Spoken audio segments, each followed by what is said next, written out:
দর্শক মণ্ডলী, আপনারা জানেন যে দুই প্রতিবেশী দেশ বাংলাদেশ এবং ভারতের মধ্যে সম্পর্কটা বেশ অম্লমধুর। এই দুই দেশের মধ্যে যেমন বন্ধুত্বপূর্ণ সম্পর্ক রয়েছে, তেমনি রয়েছে বেশ কিছু বিষয় নিয়ে বিরোধপূর্ণ সম্পর্ক। এর মধ্যে অন্যতম হচ্ছে বাংলাদেশ ভারতের বাণিজ্য বিষয়গুলো। সম্প্রতি ঢাকায় অনুষ্ঠিত হলো বাংলাদেশ ভারত যৌথ অর্থনৈতিক কমিশনের বৈঠক, জেইসির। এই বৈঠকের সূত্র ধরে আমাদের আজকের আলোচনায় আমাদের সঙ্গে অতিথি হিসেবে আছেন কানুর প্রজাতন্ত্রী বাংলাদেশ সরকারের মাননীয় বাণিজ্য মন্ত্রী আমির খসরু মাহমুদ চৌধুরী এবং রয়েছেন এফবিসিসিআই প্রেসিডেন্ট ইউসুফ আব্দুল্লাহ হারুন।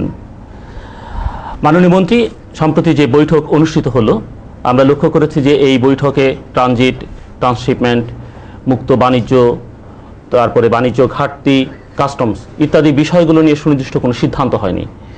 তো আপনি যদি এ বিষয়ে বৈঠকের বিষয়ে সামান্য আলোকপাত করেন আমাদের। সিদ্ধান্ত বলতে সেভাবে অবশ্যই কিছু হয়নি। এখানে যেটা সাধারণ আলোচনার মধ্যে যে বিষয় আপনি যেগুলো বলেছেন, তার মধ্যে মুক্ত বাজার এফটিএ, যেটা ফ্রি ট্রেড অ্যারেঞ্জমেন্ট, সেই ব্যাপারে যেটা আলোচনা হয়েছে এবং মোটামুটি একমত হয়ে গেছে, সেটা হচ্ছে অক্টোবর মাস থেকে ফ্রি ট্রেড অ্যারেঞ্জমেন্টের ব্যাপারে উদ্যোগ নেওয়া হবে এবং আলোচনা শুরু হতে পারে। আপনার কথা আমরা আবার পরে আসছি। আমাদের সঙ্গে আছেন বাংলাদেশের ব্যবসায়ীদের সর্বোচ্চ সংগঠন federation of Bangladesh chamber of commerce and ইন্ডাস্ট্রিজের প্রেসিডেন্ট ইউসুফ আব্দুল্লাহ হারুন।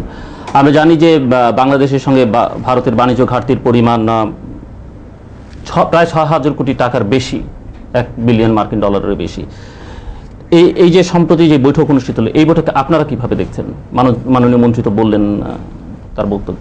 আমার মনে হয় আমরা একটু বর্তমানে বিশ্বের প্রেক্ষাপট বাণিজ্যিক দৃষ্টিকোণ থেকে একটু চিন্তা করা দরকার। আপনারা জানেন যে মুক্তবাজার অর্থনীতির ফলশ্রুতিতে পৃথিবীর প্রায় সবগুলো দেশই এখন তাদের বিদেশে বাজার সম্প্রসারণের ক্ষেত্রে লিপ্ত, প্রতিযোগিতায় লিপ্ত।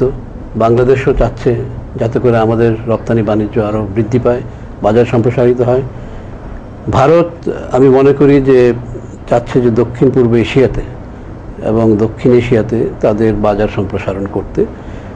সম্প্রতি চায়না ডাব্লিউটিওতে যোগদানের পরে মনে করা হচ্ছে চায়নার যেভাবে উন্নতি হচ্ছে যে তারা বাজার দখলে একটা বিরাট ভূমিকা রাখবে।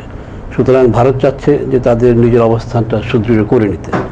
এটা একটা। দ্বিতীয়ত, ভারতের যে উত্তর পূর্বে যে রাজ্যগুলি রয়েছে, যেমন আসাম, ত্রিপুরা, সেখানেও চাচ্ছে যে ভারত ওদের উন্নয়ন হোক। অতীতে সেখানে বিচ্ছিন্নবাদিতার কারণে, বিভিন্ন কারণে ওই অঞ্চলগুলো অনেকটা অবহেলিত ছিল। তো ওরা চাচ্ছে ওখানে উন্নয়ন ত্বরান্বিত করার জন্য।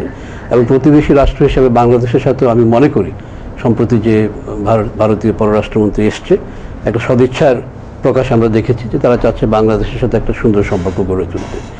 অক্টোবরে সম্ভবত মুক্ত বাণিজ্য চুক্তি নিয়ে বৈঠক হবার কথা, এবং মানে এই বৈঠকে কি আপনি মনে করছেন যে সেই চুক্তি সম্পন্ন করা সম্ভব হবে? না, এটা তো মাত্র ইনিশিয়েটিভ। এটা তো একটা, যে কোনো এই ধরনের বাইল্যাটারাল অ্যারেঞ্জমেন্টে যেতে গেলে এটা তো একটা প্রক্রিয়া, এবং আমাদেরকে পুরো প্রক্রিয়া ফুল সাইকেল, এই প্রক্রিয়াটা সমাধান করতে কিছুদিন সময় লাগবে।